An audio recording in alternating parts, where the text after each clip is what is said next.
दोस्तों नमस्कार। आज फिर एक कहानी के साथ, कहानी छोटी लेकिन सीख बड़ी, और सीख वही महान हो जाती है जो जीवन में उतर जाए। तो आज की इस कहानी से हम सब, आप, मैं और इस वीडियो को देख रहे तमाम लोग, हम इस सीख को कोशिश करेंगे अपने जीवन में उतारने की, और कोशिशें ही कामयाब होती हैं। बात एक गधे की है। गधे को एक मैदान था, वहाँ की जो घास है उसे नीली दिखाई देने लग गई। अब वह हर किसी से जब बातचीत करता, बातचीत के दौरान वह यह तर्क निकाल देता कि जो मैदान है उसकी घास तो नीले कलर की है, आज मैंने नीले कलर की घास बहुत खाई। अब इसकी बात से जो वहाँ बंदर था वह हैरान हो गया कि सब जानते हैं कि घास जो होती है वह हरी होती है, यह गधा सचमुच में गधा है, इसे बुद्धि अब नहीं रह गई है इसके पास। अब यह जो हरी घास है उसको नीली कह रहा है। तो वह उसे समझाता है कि बात ऐसी नहीं है गधे भाई साहब, जो घास है वह तो हरी ही होती है, और यह जहाँ जो घास है वह नीले कलर की नहीं है, वह हरी है। अब यह उनके बीच बहस होने लग गई। बहस होते होते यह बात लड़ाई झगड़े में बदल गई, और बंदर और गधे के बीच में मारपीट हो गई। दोनों लहूलुहान हो गए। यह बात राजा के मंत्री, जंगल के राजा शेर के मंत्री चीते के पास गई। चीता अपने आप में बुद्धिमान, एक बुद्धिमान फुर्तीला जानवर, उसे मंत्री का दर्जा इसीलिए मिला हुआ था। जब यह विवाद मंत्री तक पहुंचा, तब मंत्री आया गधे के पास और उसने कहा कि तुम इस तरह से झूठी बातें क्यों कह रहे हो, घास तो हरी ही होती है और तुम इसे नीली कैसे कह सकते हो। तब गधा कहता है कि नहीं, यह घास तो नीले कलर की है और आप लोग सब झूठ बोल रहे हो। अब वह विवाद की स्थिति चीते के साथ भी निर्मित हो जाती है। बंदर तो लहूलुहान हो ही गया था, अब यह चीता और गधे भी आपस में लड़ने लग जाते हैं। तब यह गधा कहता है कि इस बात को राजा तक पहुंचाया जाए, राजा ही सही न्याय कर पाएंगे कि यह बात सही है या नहीं है। तो चीता कहता है कि ठीक है, अगर राजा ने सजा दी, अगर तुम्हारी बात झूठी हुई तो तुमको सजा मिलेगी, और अगर मेरी बात झूठी हुई तो राजा मुझे सजा देंगे। तो गधा कहता है ठीक है। दरअसल में गधे को वर्णांधता हो जाती है, उसे कोई रंग दिखाई नहीं देता। एक प्रकार का यह रोग होता है, और जानवरों में भी यह रोग पाया जाता है, और उस रोग के कारण उस गधे को जो हरी घास है वह नीले कलर की दिखाई दे रही थी। अब यह बहस राजा तक पहुंचती है। राजा तो राजा होता है, वह सारी चीज समझता है। बात चीता ही रखता है कि इस तरह की बात है, इसने बंदर के साथ भी मारपीट की, बंदर को बुरी तरह घायल कर दिया, और देखिए महाराज, यह कितनी बेबुनियाद बातें कर रहा है, यह हरी घास को नीली कह रहा है। क्या यह कोई तथ्य है? सब जानते हैं कि जो घास होती है वह हरे कलर की होती है। महाराज चीते की बात सुनते हैं।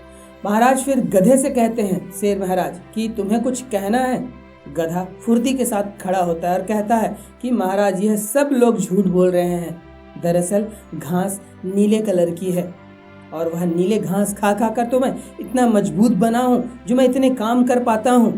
राजा उसे ध्यान से देखते हैं और समस्या को समझ जाते हैं कि इस गधे को रंग न पकड़ पाने की बीमारी है, इसकी आंखों में कोई समस्या है। और वह कहते हैं कि हाँ, तुम ठीक कह रहे हो। अब वहीं पर गधा बहुत खुश हो जाता है कि अरे मेरी बात सच हुई, अब तो सजा जो मिलेगी वह इस चीते को मिलेगी। चीता कुछ नहीं कहता। राजा कहते हैं कि गधे, तुम सही कह रहे हो, तुम्हारे लिए वह घास नीली ही थी। लेकिन राजा चीते को भी खड़ा करते हैं और कहते हैं कि तुम्हें सजा के तौर पर 5 साल मौन की सजा दी जा रही है। 5 साल तुम मेरे एक चतुर मंत्री हो और तुमसे यह गलती हुई, तुम्हें 5 साल मौन की सजा दी जा रही है। अब तुम 5 साल कुछ भी नहीं बोलोगे। चीता बहुत विनम्रता पूर्वक उस सजा को स्वीकार करता है कि ठीक है महाराज, मुझे यह सजा स्वीकार है। अब वहाँ से सभा बर्खास्त की चली जाती है। गधा खुश खुश अपने घर जाता है, लौटता है। बंदर भी मायूस होकर लौटता है, और वहाँ से जितने लोग होते हैं वो चले जाते हैं। अब अकेला जब होता है तब यह मंत्री चीता राजा के पास आता है और कहता है कि महाराज, आपने मुझे यह सजा क्यों दी?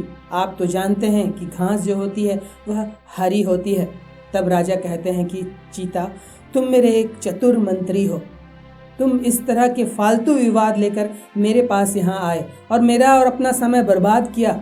चतुर कौन होता है जो क्या करना है और क्या नहीं करना उसका भान रखता है, और इस छोटे से मामले को तुमने आज पूरा दिन खत्म कर दिया। कितने और जरूरी काम थे वह आज हम निपटा सकते थे, लेकिन इस व्यर्थ के विवाद ने जो वहीं पर निपटाया जा सकता था कि तुम मान लेते कि घास जो है वह नीली है, उससे कुछ न बिगड़ना था न बनना था। गधे की अपनी दुनिया है, अपनी दुनिया में वह मस्त रहता, वो मस्त रहता। वैसे भी गधे को समझाया नहीं जा सकता, वह सुबह से रात काम करने के लिए ही बना है।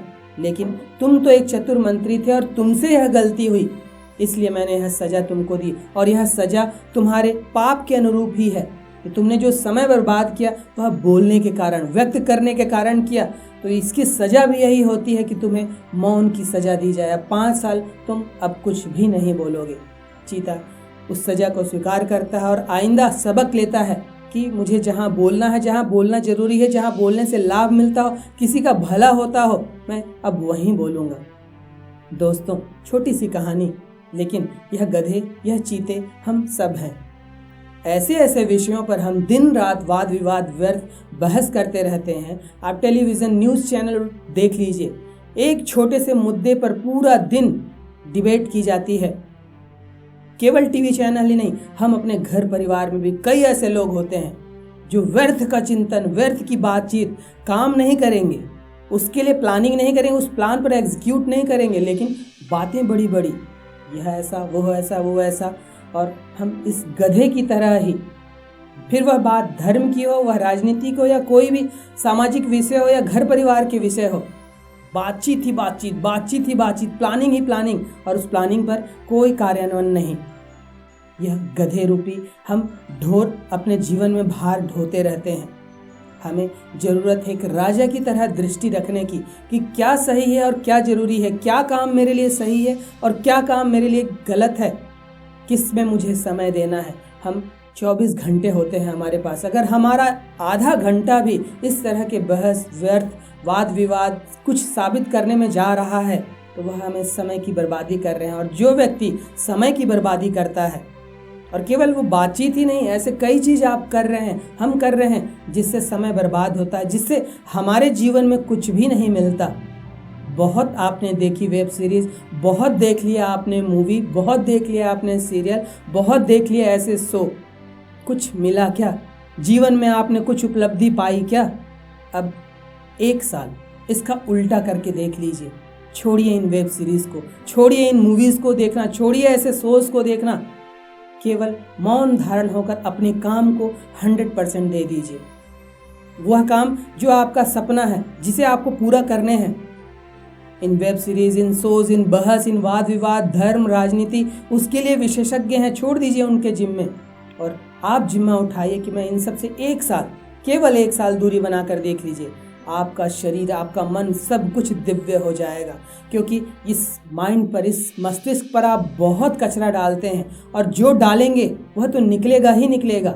वेब सीरीज़, लड़ाई झगड़े वाली मूवी, एडल्ट कंटेंट से भरी हुई मूवीज़, ऐसे ऐसे शब्द उन मूवीज़ में उपयोग किया जा रहा है जो किसी भी तरह से गलत होते हैं, और वह आप देख रहे हैं, और उसे भर कहाँ रहे हैं? अपने अवचेतन मन में।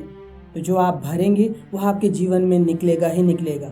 वह आपके क्रोध के रूप में, वह आपके चिंता के रूप में, वह आपके मानसिक बीमारी के रूप में, या वो आपके जीवन में अशुभ अशुभ घटनाओं के रूप में। बहुत तो देखा आपने, जीवन भर तो देखते आ रहे हैं। कोई भी चलचित्र क्या आपसे छूटा है? हर मूवीज़ तो आपको देखनी ही है।